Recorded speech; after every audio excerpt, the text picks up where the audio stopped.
Hello views, welcome to our channel. పాము ఈ పేరు చెప్తేనే అమ్మో గుండెల్లో వణుకు వచ్చేస్తుంది. అది చిన్నదవ్వచ్చు, పెద్దదవ్వచ్చు, విషపూరితం అవ్వచ్చు, విషపూరితం కాకపోవచ్చు. ఆ పేరు చెప్తేనే ఎందుకో ఎక్కడో తెలియని భయం అంటూ ఉంటుంది. సో పాము పేరు చెప్తేనే అంత భయపడిపోతున్నాం. అలాంటిది పాము కాటుకి బలైన వ్యక్తి యొక్క ఆ సందర్భం ఎలా ఉంటుందో తలుచుకుంటేనే ఊహకందదేమో. ఎందుకంటే రీసెంట్గా పార్వతీపురం మన్యం జిల్లా కుర్పాం నియోజకవర్గంలో పాము కాటు కారణంగా ఒక యువకుడు మృతి చెందిన ఘటన ఇప్పుడు విషాదాంతంగా మిగిలింది.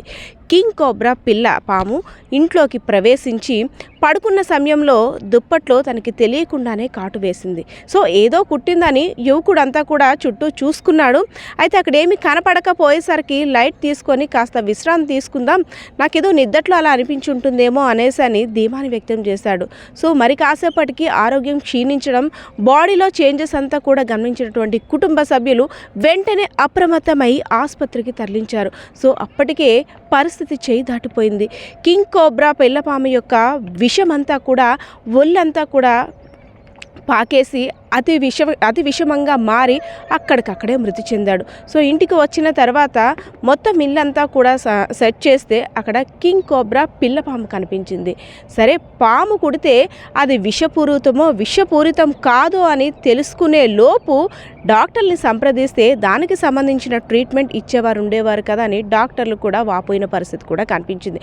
ఎందుకంటే రీసెంట్గా వాతావరణంలో అనేక మార్పులు చోటు చేసుకుంటున్నాయి. ఎండ ఒక్కపోత ఒకవైపు అయితే మరోవైపు వర్షాలు కూడా అలా వచ్చి అలా పలకరించి వెళ్ళిపోతున్నాయి. ఈ నేపథ్యంలో వన్యప్రాణులు అదేవిధంగా ఇలాంటి జీవులు కూడా ఉక్కపోతని తట్టుకోలేక జనావాసాల మధ్యలోకి వచ్చేస్తున్నాయి. సో కింగ్ కోబ్రా పిల్లే కదా, చిన్న పాము కాటేస్తే ఏమవుతుంది అనేసని గ్రామస్తులంతా కూడా ఒక రకమైన ప్రశ్నలు సంధిస్తున్నారు. అది చిన్నదవ్వచ్చు, పెద్దదవ్వచ్చు, కానీ ప్రాణాలని హరించే విషం దానిలో ఉంది కాబట్టి అందరూ కూడా అత్యంత జాగ్రత్తగా ఉండాలి. ఎందుకంటే పాము విషపూరితమైనా కాకపోయినా వెంటనే డాక్టర్ని సంప్రదించాలి తప్పితే నాటు వైద్యం మందులు వాడి అదేవిధంగా గ్రామస్తులు సూచనలు సలహాలు తీసుకున్నట్లయితే అనవసరంగా పరిస్థితి చేయి దాటిపోయే అవకాశం మీ చేతులారా మీరు కల్పించుకుంటారు అని డాక్టర్లు అయితే మాత్రం హెచ్చరిస్తున్న పరిస్థితి కూడా అక్కడ కనిపిస్తూ ఉంది. సో ఇంట్లోకి దూరిన పాము నార్మల్గానే బట్టలు మడతపెట్టి ఉంటే ఆ బట్టల్లో నక్కి పడుకున్న సమయంలో తన్ని తెలియకుండా కాటు వేసింది. పాపం ఏదో కుట్టింది అనుకున్నాడు ఆ యువకుడు, కానీ కాదు, అది అత్యంత విషపూరితమైన కింగ్ కోబ్రా పిల్ల. అంటే గిరిజాతికి చెందినటువంటి నాగుపాములు ఎంత అత్యంత విషపూరితంగా ఉంటాయో తెలియంది కాదు.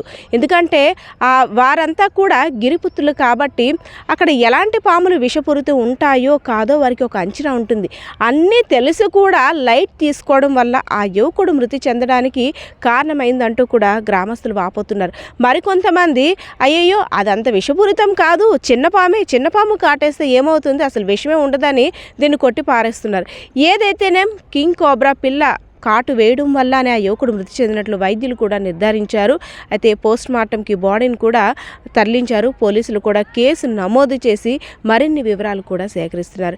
ఏదైనా సరే వర్షాకాలంలో అదేవిధంగా ఎండలు ఎక్కువ ఉన్న సమయంలో ప్రజలు మరింత అప్రమత్తంగా ఉండాలని, జనావాసాలకి మూగజీవాలు వస్తున్నాయి కాబట్టి ప్రతిసారి ఇంటిని క్షుణ్ణంగా పరీక్షించుకొని రాత్రులు తలుపు వేసుకోవాలి తప్పితే ఏమరపాటుగా అజాగ్రత్తగా ఉంటే ప్రాణాలను కోల్పోయే పరిస్థితి అయితే మాత్రం వస్తుందని నిపుణులు హెచ్చరిస్తున్న పరిస్థితి కూడా కనిపిస్తూ ఉంది. కెమెరా పర్సన్ బాలకృష్ణతో పద్మ, తెలుగు మిర్రర్.